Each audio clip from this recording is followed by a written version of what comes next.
Nah, ini ada Ya. pertanyaan lagi dari Ovadik ya. Berapa portofolio saham yang Bro Andika invest? Kemudian apakah fokus ke perusahaan upstream atau Oke. perusahaan-perusahaan second liner yang lagi berkembang atau perusahaan-perusahaan yang punya fundamental yang bagus? Oh, mantap. Tadi dari siapa ya pertanyaannya? Lupa. Dari Ova. Oke. Thank you. Pertanyaan Bro Pak. Mantap pertanyaannya. Yang lain sudah 1.000 orang ya. Oh iya, Banyak. Ya. banyak 1.000 banget orang. ya orang ya. Ya. Kebetulan saya aktif nggak pernah Instagram Live. Ini kayaknya yang kedua kali dalam hidup saya Instagram Live.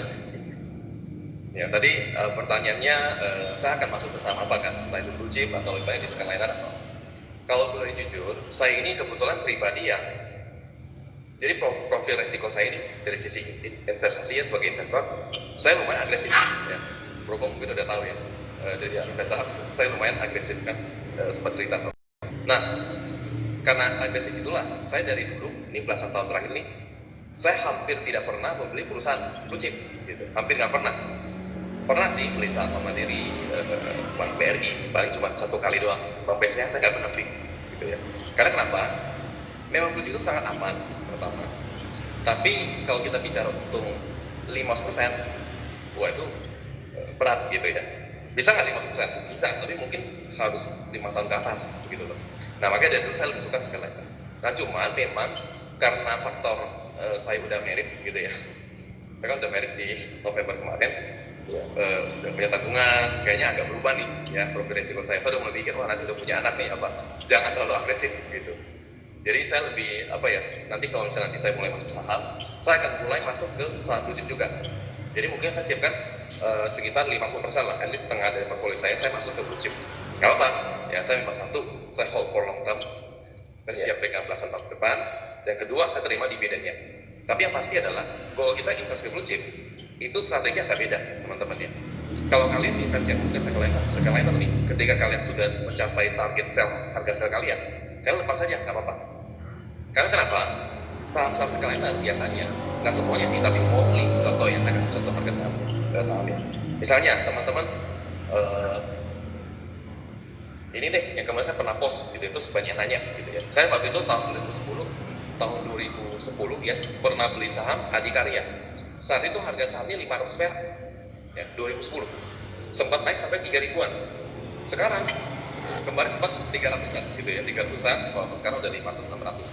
Jadi artinya harga saham ini kalau kalian teman-teman pegang dari 10 tahun lalu, udah pegang 10 tahun nih, gara-gara pandemi nilainya kembali ke harga 10 tahun lalu gitu kan. Sedih juga ya kalau kita kembali ke saat itu. Nah, tapi kalau blue chip dia memang lebih aman gitu. Nah, kalau Adikarya waktu itu teman beli 500, sekarang pegang cuma 3-4 tahun aja, itu untung bisa sampai 6 kali lipat ya, 3 tahun. Tapi kalau 3-4 tahun bisa 6 kali lipat. Kalau blue chip nggak bisa, tapi dia lebih sustainable aja, dia jauh lebih aman. Misalnya teman-teman tahu contohnya Black Adikarya tahun 2010 teman-teman invest Bank BCA deh ya, Bank BCA Rp2.000 saat itu ya, Rp2.000, terus sekarang sekitar 28.000, berarti kan untuk 10 kali lipat bro ya. Ya. Walaupun udah kena pandemi sekalipun nih, kemarin sempat 20 ribuan, untungnya masih 10 kali lipat. Jadi itu sih, satu, kalau blue chip siap-siap pegang for long term, gak apa-apa, bagus. Yang kedua, kalau memang main second liner, mungkin ya ini, ketika mencapai target sell kita, kita lepas. Itu kalau saya ya. Iya. Karena second liner juga liquidity-nya juga lebih terbatas ya bro ya. Ya, karena sekarang lebih terbatas. Kalau makin besar dana kita, uang kita makin besar nih, pasti ujung-ujungnya kita harus masuk ke blue chip gitu loh. Ya. Karena kalau second liner kita transaksi, wah itu susah banget bro. Ya, agak berat, agak susah. Ya. Volumenya ya, kalau untuk yang investnya masih miliaran di bawah 1M itu mungkin bisa belinya cepat. Tapi kalau udah agak besar, 2 digit miliar, agak berat. Beli susah, nanti jual juga susah. Ya, itu sih. Oke, ini ada pertanyaan dari YIG14 Komputra, cara mudah untuk filter saham gimana? Apakah pakai Excel? Cara mudah ya? Sebenarnya cara mudahnya banyak ya. Cara mudah banyak. Cuman tadi saya lihat yang post ada yang angkatan PIS gitu ya, Putra Khususku. Ya. Biasanya kalau teman-teman pernah belajar sama saya itu lebih ke yang saya terapin ya, tim saya itu semuanya gaya old school. Dalam artian, ya saya buka laporan keuangannya sendiri, saya cek satu-satu, saya analisa sendiri, ya tanpa menggunakan pihak ketiga, misalnya aplikasi yang bisa cek saham, ya rasio saham, cek fundamental saham, biasanya saya nggak pakai itu. Karena kenapa? Kemarin lumayan banyak sih yang chat, ya itu nanya kok data yang, sorry ya, saya nggak sebut brand, kok brand A ini kok datanya beda ya sama ini, kok data yang sekuritas ini kok beda ya sama yang di laporan keuangan. Ya itu nggak heran gitu, kadang-kadang memang satu ada human error bisa terjadi, ya malu lah ya, kita input 600 perusahaan nih, angka semua 3 bulan satu kali, pasti ada yang miss gitu loh. Jadi ketika ada satu angka yang hilang aja, itu udah kehilangan 1 M jadi 1 juta, langsung kacau tuh angkanya. Nah yang kedua, ada yang nggak ke-update misalnya, ya, ada yang nggak ke-update. Jadi itu yang membuat analisa kita agak susah kalau kita pakai ini. Saya lebih suka saya langsung analisa sendiri sih, kalau saya. Oke, ya. Thank you bro. Ini ada, mungkin kita jawab 2 pertanyaan lagi ya, karena setelah itu pas mungkin 30 menit. Ini dari Rip WB ya. Kalau pakai dana darurat untuk serok saham fundamental bagus gak kira-kira? Jadi pakai dana darurat untuk serok saham dengan fundamental yang bagus. Oke. Dana darurat untuk serok saham fundamental bagus. Nah, itu tergantung nih. Kalau dipakai tergantung tipe keuangan orangnya juga ya. Kemarin yang event lain, ada yang nanya juga ya berbohong ya. Boleh nggak nih saya beli saham kalau dari rumah gitu ya, wah itu kan lumayan. Itu lebih parah lagi ya, lebih parah lagi ya. Lebih parah lagi, ini kan dana darurat nih. Iya. Lalu nggak ada income masuk, kepake. Kalau rumah kan ya lebih agresif lagi. Saya boleh apa enggak pakai dana darurat? Well, pertama kita nggak ada yang tahu sih sebenarnya kondisi saat ini bisa bertahan berapa lama.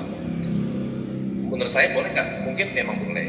Cuma yang penting dana uang kas itu kita bisa bertahan sampai minimal mungkin 2 tahun ke depan lah. Karena dari yang saya baca banyak mengatakan bahwa kondisi sekarang yang krisis pandemi ini katanya ya itu kita bisa kembali ke harga sebelumnya. Kita ini dibalik nih prospek lagi ke yang ketiga IHSG sebelumnya itu sekitar 18 bulan. Okay. Kalau krisis yang biasa krisis ekonomi itu cukup waktu 1 tahun itu langsung kembali ke awal ya. Jadi bayangkan tuh saham turun semua, kita masuk harga bawah, 1 tahun tuh kembali ke harga semula langsung. Itu bisa berapa kali lipat gitu. Nah kalau ke pandemi kena agak lama, karena memang berbeda dengan yang 2008. Sekarang kan semua orang berbisnis nggak bisa. Nah kita bisa 18 bulan atau lebih bahkan. Nah itu sih, karena faktor 18 bulan atau lebih, saran saya dana darurat ini minimal bisa tahan ke situ 18 bulan sampai 2 tahunan. Nah kalau ini udah aman, ya bolehlah saya invest ke saham. Karena kalau misalnya baru bertahan 6 bulan, saya berhubung terus invest ke saham. Ternyata 6 bulan lagi kondisinya lebih parah kan kita nggak tahu. Wah itu makan apa gitu. Nah, itu sih. Ya. Oke, ini pertanyaan terakhir nih. Wah, ini gara-gara saya bilang terakhir ya ini yang chat pertanyaannya jadi sampai susah. Kalau ini dia naik terus. Iya naik terus. Saya coba jawab dari Fahri Budianto. Bagaimana menentukan target buy dan sell? Target buy dan sell, oke. Tergantung ya saham apa. Saya ngambil contoh ya. Misalnya, ya saya jelasin secara keseluruhan deh. Yang pertama, kalau misalnya teman-teman tadi saya kembali yang awal, teman-teman kan sekarang view udah 1.100-an ya. Jadi tadi pertanyaannya target buy sell kan. Kalau misalnya teman-teman belinya tergantung kalian strategi investasi bagaimana. Kalau kalian mikirnya memang long term, pertama adalah kalau kalian beli perusahaan-perusahaan blue chip, kalian sekarang beli harga murah, bolehlah kalian tahan sampai agak panjang. Karena sekarang ada nih banyak nih perusahaan-perusahaan yang blue chip nih, itu kalau kalian invest nih di harga sekarang itu sudah turun, makin turun kan makin bagus nih untuk perusahaan bagus ya kan. Kalau kita tahu perusahaan bagus nih makin turun makin bagus. Karena makin turun makin bagus, satu kita dapat saham lebih murah. Yang kedua karena harga saham makin turun, maka dividen yang kita terima itu makin besar, bro. Ya kan? Iya. Contohnya, kalau kemarin saya sempat cek ya, kemarin sempat turun lumayan tinggi itu, tapi sekarang saya nggak tahu, tapi masih kisaran di harga dividen di angka itu. Kemarin di bank apa ya, bank BRI kalau nggak salah ya, itu terima dividen bisa 6-7%. ya. Terus kalau beli perusahaan rokok kayak HMSP itu bisa sampai 9%, 10% per tahun dividennya. Ya.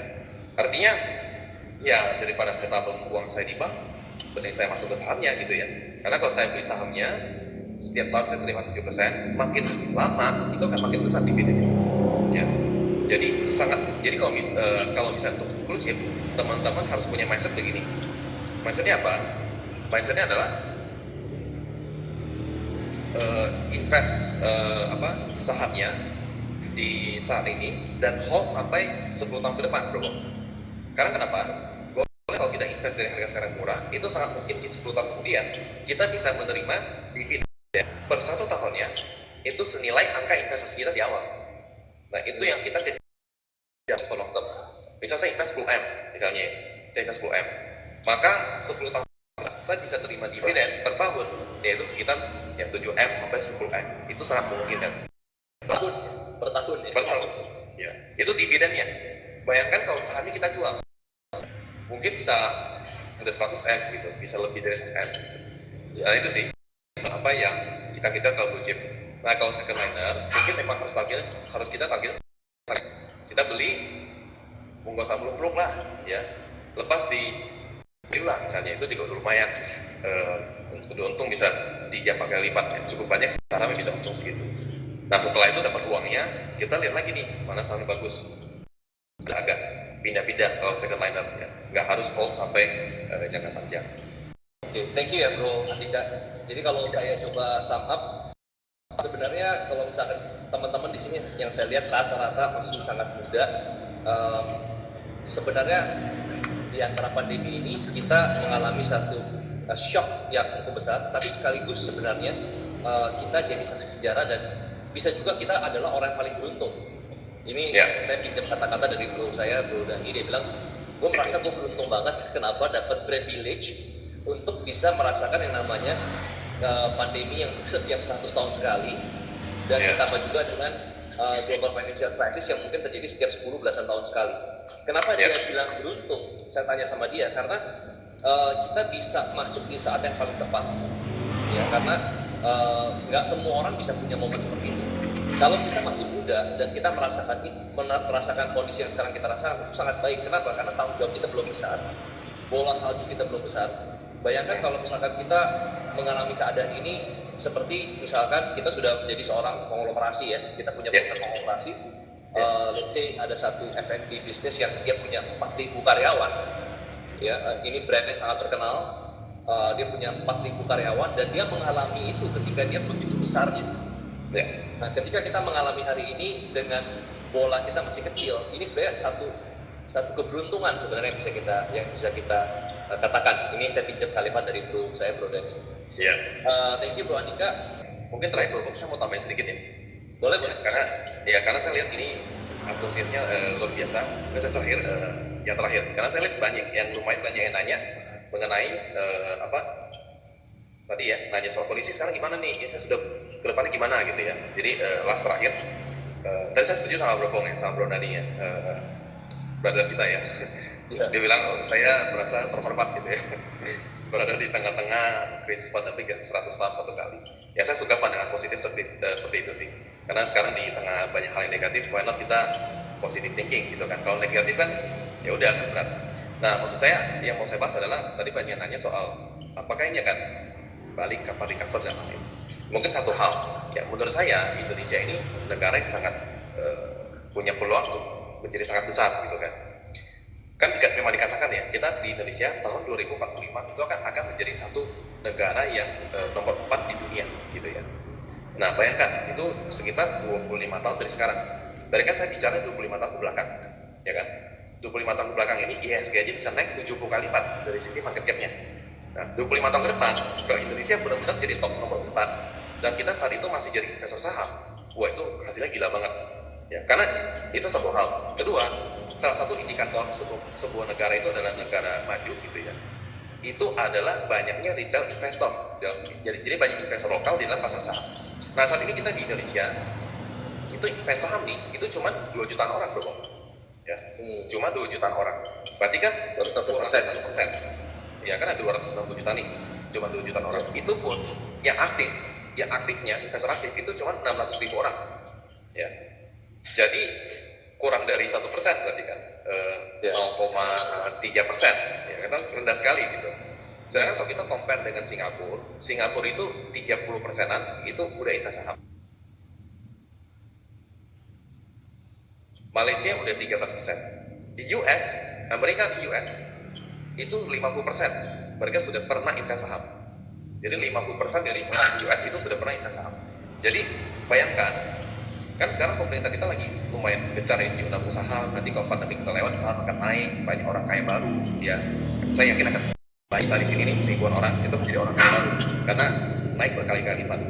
Nah pasti akan banyak orang yang terinspirasi untuk invest saham. Nah ketika ini dari 0,% investor saham Indonesia mungkin naik jadi 5%, berarti kan ada peningkatan puluhan juta orang yang invest saham. Bayangkan akan ada puluhan juta nih uangnya itu masuk ke dalam market. Itu nilai market cap akan makin besar.